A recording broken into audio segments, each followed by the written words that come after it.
Assalamualaikum Mbah. Waalaikumsalam warahmatullahi wabarakatuh.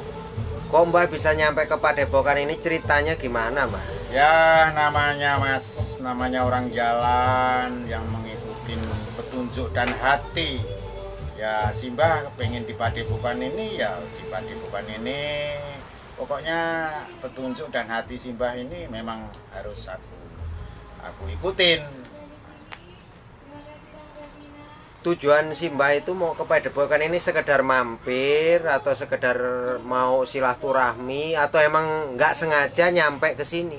Ya Simbah ke Padepokan ini kebenaran semalam itu ada petunjuk kayaknya pengen ya singgah di sini.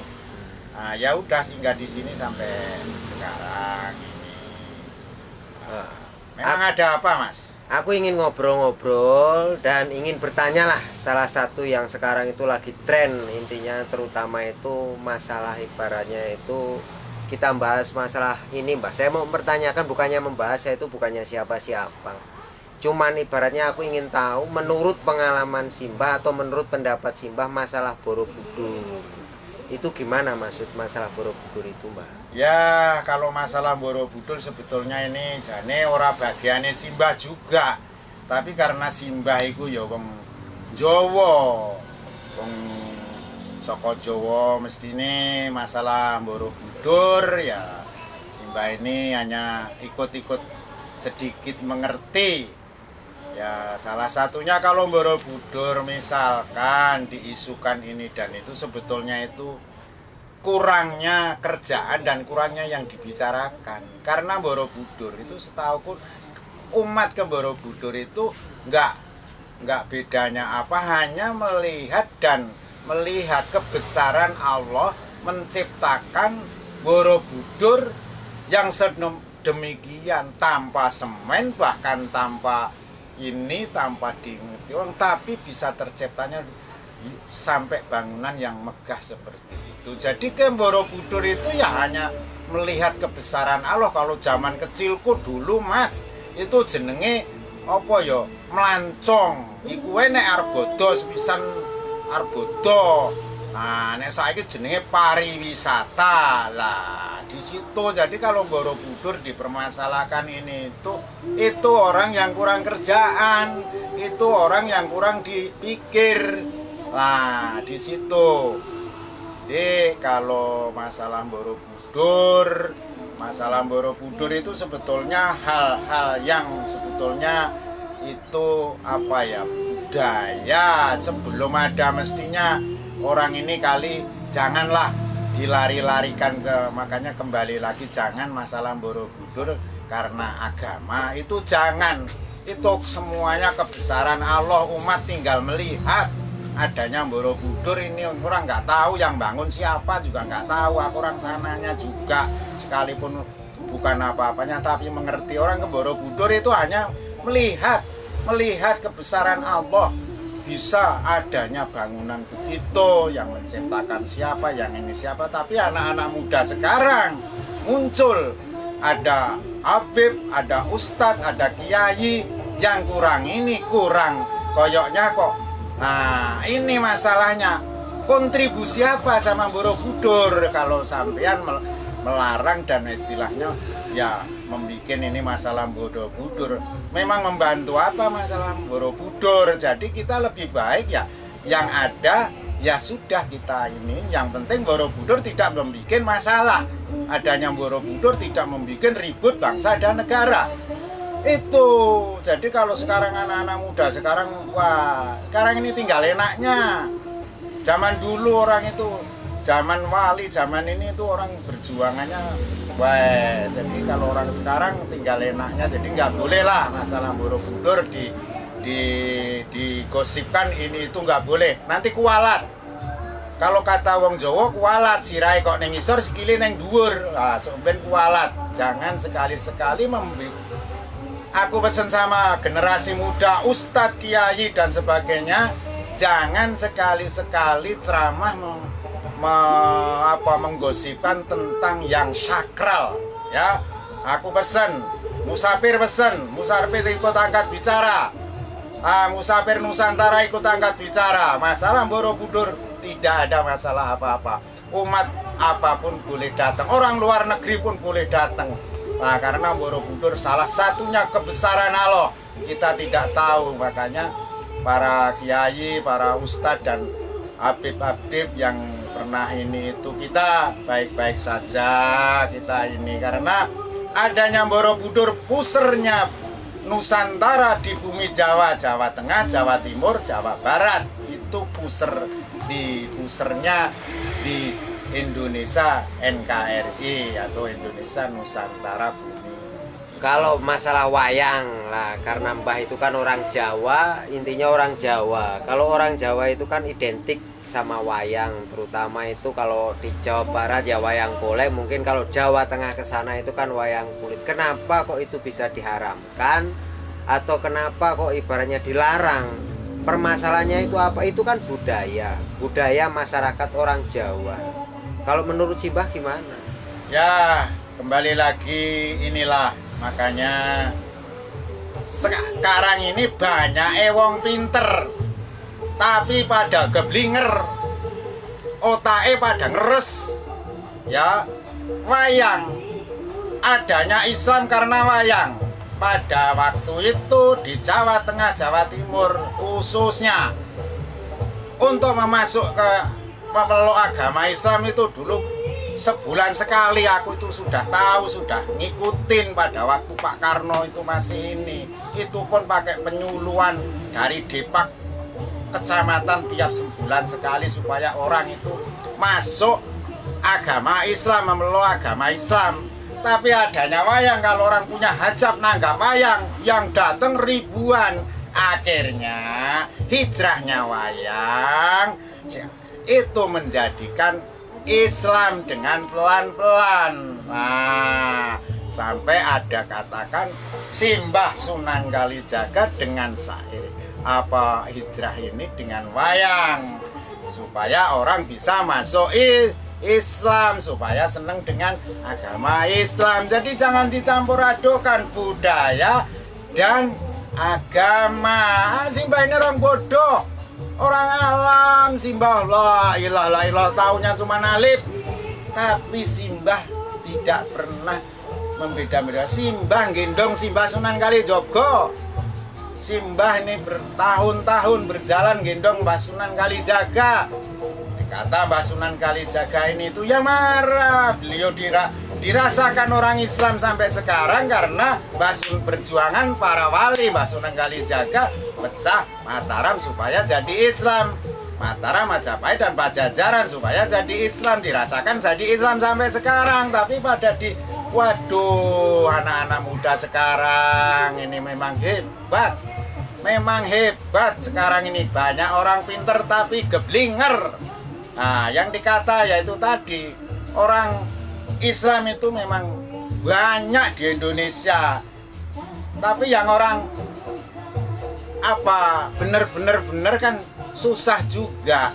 Sekarang banyak-banyaknya orang sebentar-sebentar ribut, setiap 5 tahun sekali nih.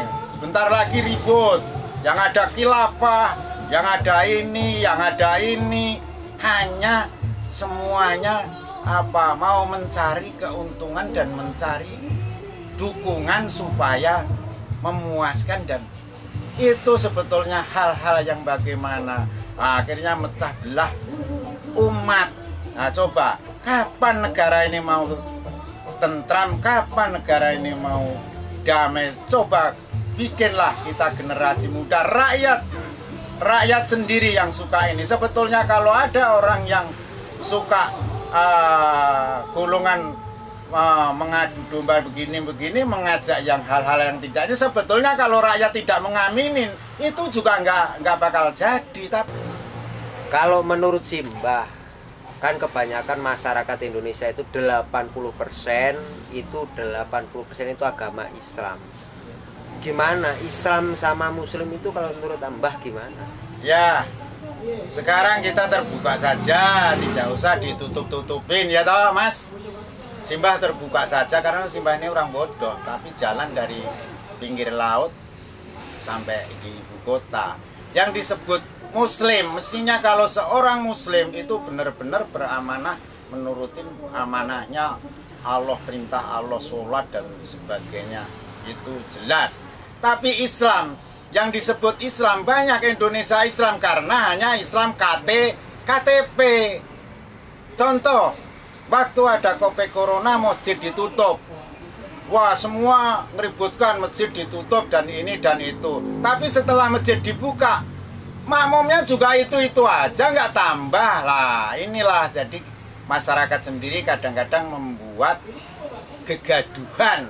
Simbah tidak memihak pemerintah, Simbah tidak memihak masyarakat, Simbah orang masyarakat.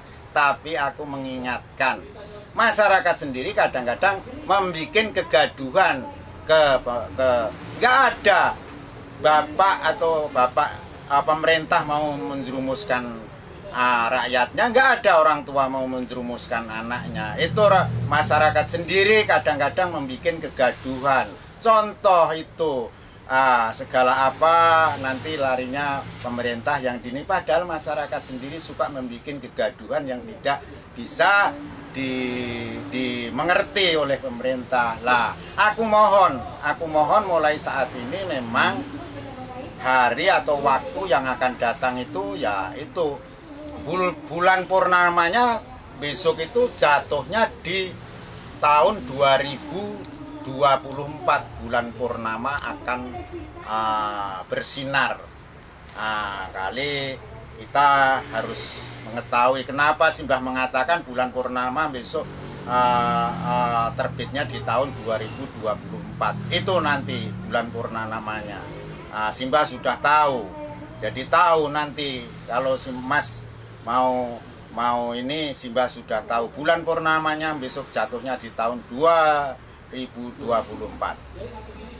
Purnama gimana maksudnya, kok 2024 itu maksudnya purnama yang gimana, Mbak? Begini Mas, kalau Simbah mau mengerti, makanya besok bulan purnama nggak tahu tanggalnya, nggak tahu bulannya, tapi tahunnya 2024. Loh, sedangkan kan bulan purnama itu kan setiap bulan itu kan ada, Mbak. Ada bulan yang diinikan setiap bulan, ada bulan purnama. Tapi bulan purnama yang 5 tahun sekali adalah orang besok pemimpin yang mengerti, yaitu menyintai bumi dan menyintai alam dan menyintai masyarakat dan budaya. Itu namanya pemilihan presiden, atau ibaratnya itu pemilihan wakil masyarakat lah, terutama intinya di situ presiden. Yang dimaksud purnama itu ternyata itu salah satu pemimpin negara kita. Besok yang menerima bulan purnama itu besok orang yang benar-benar orangnya santun, ramah, tamah dan mencintai alam. Yang kedua, yang seterusnya dia mengerti kepada, yaitu bisa welas asih marang bebasane atau marang rakyate. Lah di situ. Ya, karena aku tuh orang awam masalah filsafat Jawa, ya saya mohon maaf karena saya nggak tahu. Setahu saya itu purnama ya bulan purnama, setiap bulan itu pasti ada purnama. Kalau ibaratnya itu cuma pepatah atau ibaratnya itu omongan untuk filsafat lah intinya, atau ya, gimana itu Mas. Jadi kalau orang Jawa sekarang itu siapa yang jadi, insya Allah kalau Simbah sudah ngantongin, cuman kan Simbah nggak perlu itu, cuman biarin aja. Cuman mudah-mudahan aku mohon sama saudara-saudaraku di mana berada, mulai saat-saat yang waktunya sudah dipermainkan oleh orang-orang politik, jangan rakyatku ikut-ikut arus yang menjerumus kepada kerugian sampean sendiri, karena tidak ada untungnya. Sampean mau apa? Kadang-kadang sampean mendapat nasi bungkus sebungkus, tapi sampean diajak hura-hura, sampean nanti jadi bumerang, sampean nanti jadi korban. Lebih baik sampean yang bekerja, berusaha sambil berdoa. Cukup mohon sama Allah, berdoa sama Allah. Tidak ada sampean ngikut-ngikut orang yang begitu-begitu, tidak ada. Lebih baik sampean mengikutin sampean petani usaha apapun, mending begitu. Udah, anggap kalau ada orang yang mengajak apa model yang gosip dan suka mengadu domba kepada lain, suka membenci kepada salah satu pemimpin atau apa, itu anggap aja itu kita dengar aja dan dilihat, tapi seperti lihat Sri Mulat saja. Anggap aja orang-orang yang suka apa nyinyir dan sebagainya, anggap kita ngelihat boneka itu aja. Itu orang nggak ada ininya, karena orang ini kalau mau jadi pemimpin seandainya orang benar-benar orang yang mempunyai benar-benar jiwa pemimpin. Nah, di situ. Jadi untuk ke depan mudah-mudahan kita menjaga keamanan, ketentraman, lingkungan, dan kalau toh di kampung ada apa-apa, di mana saja berada, kita lebih baik melapor ke petugas yang terdekat. Nah, di situ karena kita ini negara hukum, kita harus melapor kepada Polri dan TNI. Ya minimal paling dekat itu kan ada RT atau Pak RW lah, yang itu karena itu kewajiban dari susunan bawah negara kita, itu kan ada RT, ada RW, atau ibaratnya minimal atau Pak Hansip, karena itu yang lebih dekat. Mungkin kalau setiap kantor polisi itu kan belum tentu dekat. Ibaratnya kan kalau yang dekat itu kan kalau kita hidup bermasyarakat itu kan, setahu saya Mbah, itu kan ada RT, ada RW. Iya kan Mbah? Cuman begini Mas, ini pengalaman Simbah ya. Pengalaman Simbah, kalau kita hanya ke RT, ke RW, ke lurah, tiba-tiba RT dan RW dan lurah itu dia juga malah mengikut di gerombolan yang begitu. Jadi kadang-kadang lapor ke RT tidak ditanggapin karena RT ataupun ininya orang yang di dalamnya begitu. Tapi kalau polisi, karena polisi TNI itu lembaga, punya pemimpin, Kapolri itu pengaman negara, itu penjaga negara, itu mengamankan masyarakat di seluruh Nusantara. Jadi kalau lapor lebih baik kita ke polisi, karena polisi 1 kali 24 jam dia melayani, siap melayani dan mengayomi rakyatnya, asal rakyatnya itu berjalan dan mempunyai niat yang baik. Makanya kalau orang membenci, suka mengebohkan polisi, berarti orang itu punya permasalahan sama kepolisian. Kalau orang yang benar-benar masyarakat, kita dukung perjalanan Polri dan TNI. Kita dukung karena Polri dan TNI milik kita. Polri dan TNI menjaga NKRI. Polri dan TNI karena milik bangsa dan negara, dari rakyat kembali ke masyarakat. Tidak bisa kalau orang Simbah tidak ada keperluan menjadi TNI ataupun Polri, tapi Simbah mendukung apa adanya. Simbah benar-benar bukan Simbah mengampanyekan, hanya orang mau sapir makan aja susah. Kadang-kadang begini kok Simbah harus ini, tapi kenyataan yang ada Simbah benar-benar salut kepada Polri dan TNI. Salut kepada Polri dan TNI karena Polri dan TNI benar-benar mempunyai jati diri, benar-benar mempunyai akhlak budi pekerti yang luhur. Kalau orang nggak seneng sama polisi dan TNI, tiba-tiba nanti anaknya masuk TNI dan Polri. Jadi jangan pengkhianat ya. Kita semua mempunyai TNI dan Polri, milik kita semua, milik bangsa dan negara kita semua. Jangan suka ini, karena TNI dan Polri kalau tidak ada masalah tidak mempermasalahkan. Ini kuncinya.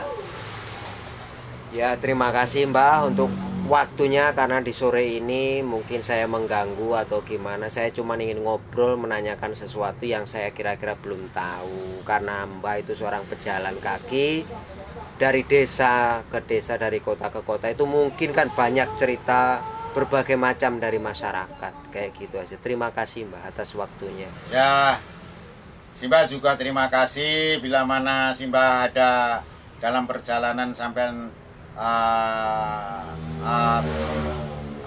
sampai tanyain bagaimana memang keadaan capek dan ini Simbah ngomongnya kali kurang sopan ataupun kurang baik ataupun kurang benar, ya Simbah sebagai orang tua mohon diapuroni ya. Semua saya hanya salam kepada bangsa dan negara, khususnya TNI dan Polri. Hidup TNI dan Polri, jaga NKRI, jaga NKRI, jaga NKRI. Assalamualaikum warahmatullahi wabarakatuh.